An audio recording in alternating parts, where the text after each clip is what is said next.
আসসালামু আলাইকুম, welcome back to my channel Fauzia's mom. আজকে আবারও চলে এসেছি নতুন একটু রেসিপি নিয়ে। আর শীতের সিজনে বাঁধাকপি, সেই বাঁধাকপির মজাদার একটি ভর্তা রেসিপি নিয়ে চলে এসেছি। তার জন্য এখানে আমি বাঁধাকপি একদম চিকন চিকন করে কুচি করে নিয়েছি।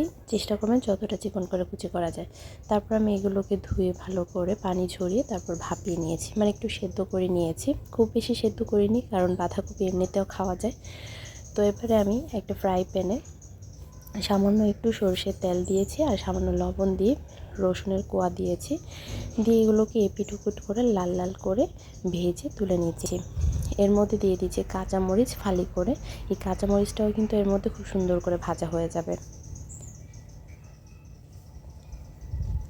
এবার দিয়ে দিচ্ছি এখানে সামান্য একটু কালো জিরা। এই কালো জিরাটা খেতে খুব ভালো লাগে কামড়ে কামড়ে পড়ে, তবে আপনারা চাইলে অ্যাভয়েড করতে পারেন যারা কালো জিরা পছন্দ করেন না।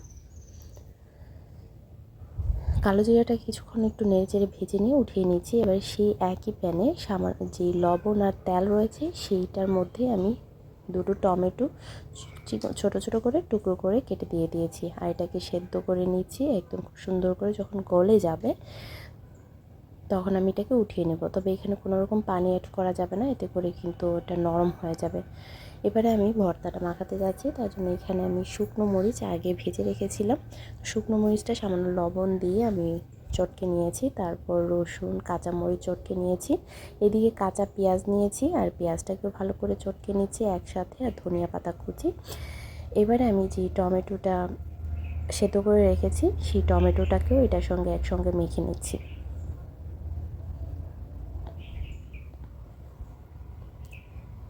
এবারে সেই ভাপিয়ে পানি ঝরিয়ে রাখা বাঁধাকপিগুলো দিয়ে দিচ্ছি। দিয়ে বাঁধাকপিগুলোকে এই পুরো মশলার সঙ্গে খুব ভালো করে মেখে নিচ্ছি। ওপর থেকে কিছুটা সরষের তেল দিয়ে দিচ্ছি।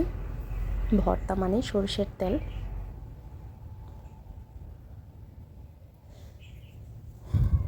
খুব সুন্দর করে মাখিয়ে নিলে রেডি। খুবই সহজভাবে অল্প সময়ে চটজলদি এই বাঁধাকপির ভর্তাটা তৈরি করা যায়। এই ভর্তাটা খেতে খুবই মজার হয়ে থাকে গরম ভাতের সঙ্গে। অসম্ভব মজার এই ভর্তাটি আপনাদের খুবই ভালো লাগবে ইনশাআল্লাহ। একবার ট্রাই করে দেখতে পারেন বাঁধাকপি শেষ হয়ে যাওয়ার আগে আগে। যদি আমার ভর্তার রেসিপিটা আপনাদের কাছে ভালো লেগে থাকে প্লিজ লাইক কমেন্ট শেয়ার করতে ভুলবেন না। চ্যানেলটিকে সাবস্ক্রাইব করে চ্যানেলটির পাশে থাকার অনুরোধ রইল।